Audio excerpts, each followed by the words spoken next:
తెలియదు తెలియదో కానీ అదే ఆమెతో వచ్చి కేసు అయితే పెట్టింది. ఆ విషయం మనకు తెలియదు. తెలవాలనే మీ ఇంట్లో ఉంచినావు అమ్మాయికి అబ్బాయికి ఆమెకు తెలవాలని ఉంచాగానే ఆమె తెల్లారు వచ్చింది. అయితే 2 రోజులు చూసినావు 3 రోజులు చూద్దానని చూసినావు ఆ అమ్మాయికి ఒప్పచెప్పేద్దానని చూసినావు.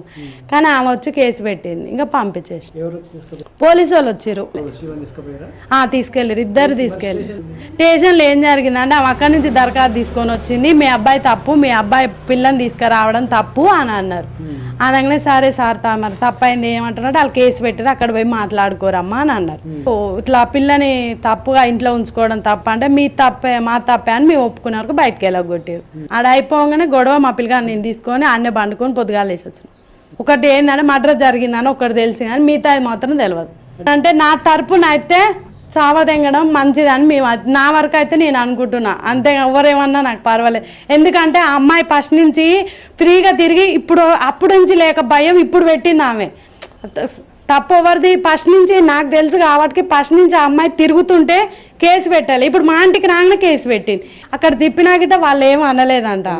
మరి ఇద్దరు తప్పు చేసి ఏది చేద్దాం చెప్పండి సార్. ఇప్పుడు మీరే చెప్పండి. సరే నేనే తప్పు చేసిన సరే వాళ్ళంటే పక్క నేను తప్పు చేసిన నేను ఉంచుకున్నా నేనే అది చేసిన ఇప్పుడు నన్ను ఏం చేస్తారు చెప్పండి. ఇప్పుడు ఆ అమ్మాయి బయట పడితే తెలుస్తుంది. ఇప్పుడు ఆ అమ్మాయి తరపున తప్పు ఆ అమ్మాయి తప్పు మొత్తం ఇప్పుడు మా తప్పు లేదు. మా పిల్లగాడు మా దగ్గర ఉన్నాం అది బయటకి ఎట్లా వెళ్ళిందో తెలవాలి. అది మ్యాటర్ మొత్తం పిల్ల కాడుంది మన కాడ ఏం లేదు ఆడ. కానీ పిల్ల పిలిచిందా పిలవలేదా మనకైతే తెలియదు. ఇంతవరకు అయితే ఇంకేది తెలియలేదు. ఆడికి పోతే అన్ని తెలుస్తుంది. పిల్లని అడిగితే తెలుస్తుంది. మా అబ్బాయి కానీ అది ఉండని ఇద్దరు టెన్షన్ ఏముంది సార్ ఆడ టెన్షన్ ఏముంది ఉంటే ఉండొచ్చు. ఇవాళ కాకుండా రేపైనా పోయి తీసుకొచ్చుకుంటాం. రేపు చేసేది ఏముంది ఆడ పెట్టేది ఏముంది. ఇప్పటి వరకు అయితే సావడం అయితే మాది చంపడం మ్యాటర్ అయితే మా పిల్లలది నాదైతే తప్పు కాదు. ఆమె ఇంటి మీదకి వచ్చింది తప్పు కాబట్టి ఆమె సావద కట్టడం కరెక్ట్. అది మా పిల్లలది తప్పు కానీ ఆమె సచ్చేదే కరెక్ట్ నాకైతే తెలిసిన మ్యాటర్. ఫస్ట్ నుంచి ఆమె ఫ్రీగా తిప్పి మా ఇంటికి రాగానే కేసు పెట్టింది. మాది డౌట్ అది. మా పిల్లగాడి గిట్ట షాక్ అయిపోయిండు. మేము రేపు మొన్న పోయినా గిట్ట అదే మాట అంటుండు. తప్పు ఆ అమ్మాయి తప్పులేదు మా పిల్లలది తప్పులేదు మా తప్పులేదు. ఫస్ట్ ఆమె ఇంటికి వచ్చి కేసు పెట్టిందన్న మా అబ్బాయి తప్పులేదు. మళ్ళీ ఆడికి పోయినా మా పిల్లలు జావదెంగిరని మా పిల్లలది తప్పులేదు. ఎందుకంటే మా పిల్లగాని మేము తీసుకొచ్చుకున్నాం మాట్లాడి.